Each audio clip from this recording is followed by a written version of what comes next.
Hi guys, welcome to today's video. So today we are looking at how we can simplify logs using the second approach.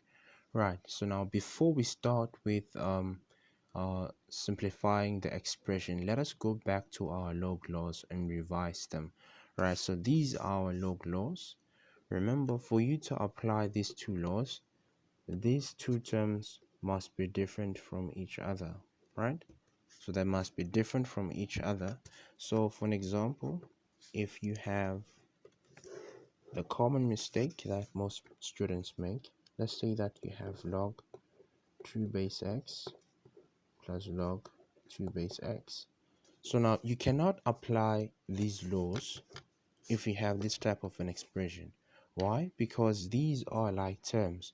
So instead of us applying the law, we add or subtract them as like terms. So now this means that this will be equal to 2 log 2 base x. You understand? The only time the law would apply is if we had log 3 base x plus log 2 base x. So now from this we can say that it's log 3 over 2 base x, because these two terms are different from each other. Therefore, we can apply the law. So always remember that you only apply these two laws, if and only if your two terms are different from each other. So now the next one is if your log term is the same as your base, then it's 1. If you have a log of 1, then it's equivalent to 0. And then if you have log a raised to the power n base a, it's equal to n log a base a. Now this is equivalent to 1, so now you have only n left. Now the last law is log a base b, it's equal to log a divided by log b. So now on this last term, on this last law, we do not use it on the second approach. This one, it's important for us to use on the first one.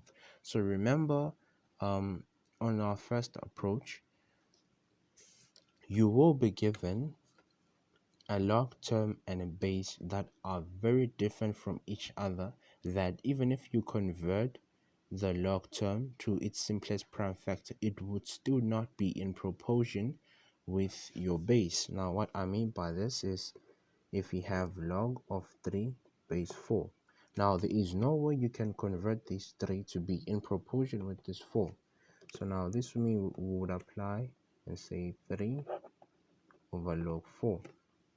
So now from this, you need to use a base that makes your whole equation to be true.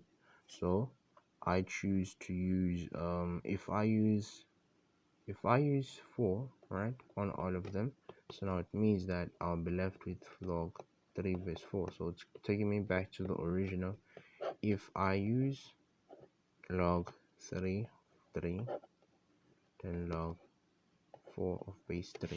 So now this would mean that I'd have 1 over log 4 base 3. So remember, on our first approach, it does not matter what base you use. Just remember that your whole expression must be true with whatever base that you choose. Now let's look at the second approach. Now on the second approach, you will be given a base. Now all of your terms will have the same base. That's the first thing that you have to see. So now for this approach, and now for you to use this approach, you must have the same base on all of your terms, and you must convert your whole whole numbers to their simplest prime factor. And when you convert them, they should give you the same base throughout your expression. So this is the second approach. Whenever you are simplifying logs and you have the same base, and you can convert your whole numbers to their simplest prime factors, and your base is the same throughout, then you must use this approach. Right, so now let's simplify this. So now we have 2 log 3x minus log x. Now the first thing that you'd have to do is to convert the 27 to its simplest prime factor. So now it means we have 3 cubed divided by 1 over 3 squared x. as you can see, the base is the same throughout, and your bases are the same on each of your log term, right? So now from this we say that it's log 3 base x minus 3 log 3x. It's divided by log 3 negative 2x, right? So now from here you have log 3x minus 3 log x 3. It's divided by negative 2 log 3x. So now, as you can see, they all have the same base. Therefore, we cannot apply any of these laws. It means that we must add or subtract them as like terms. So now from here, it's 2 minus 3. So now this means that we have negative log 3x divided by negative 2 log 3x, right? So now this means that these will cancel out, right? So now it means that your answer, it's a half. So this is your final answer. It's a half.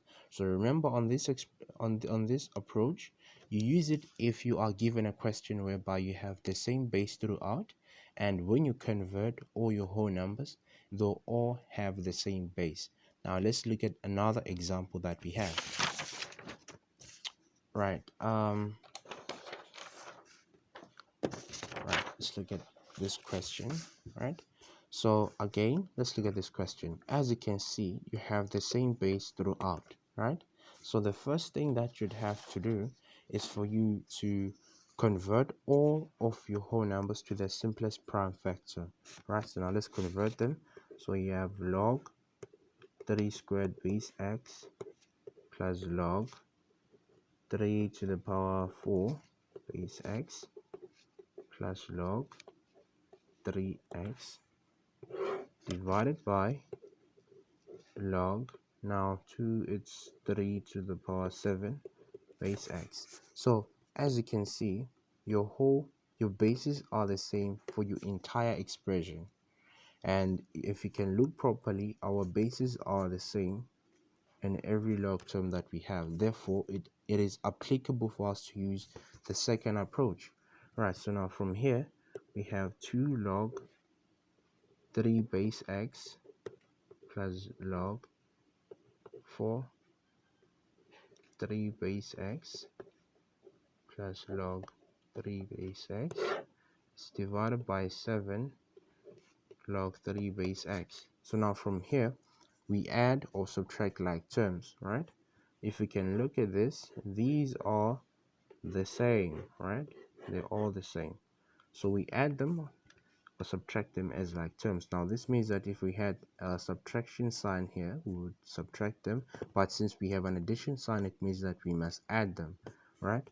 So now it's 2 plus 4 plus 1. So now it means that you have 7, right? So now it's 7 log 3 base x is divided by 7 log 3 base x. So now you can see that these are the same. Therefore, we can cancel them out, which means our final answer is 1.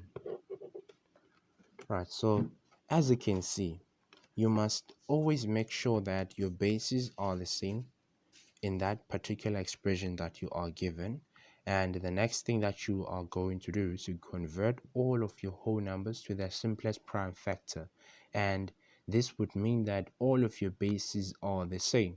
Then you can use the second approach, right? So this is the second approach that you can use whenever you are given an expression to simplify that has the same base on the entire expression, right? So this is how you'll be given, right? Sometimes you may not be given x, sometimes you may be given a base of 2 on all of them, but nevertheless, just remember that you must have the same base throughout, and when you convert the prime factors, the whole numbers, they give you the same base, right? As you can see on this, see all of the bases are the same, so then you can apply it. Thank you for watching this video. Please do not forget to like and subscribe. And if you have any questions, please hit the comment section, and we'll gladly help you. So thank you for watching. Until we see each other next time on the last approach. Cheers.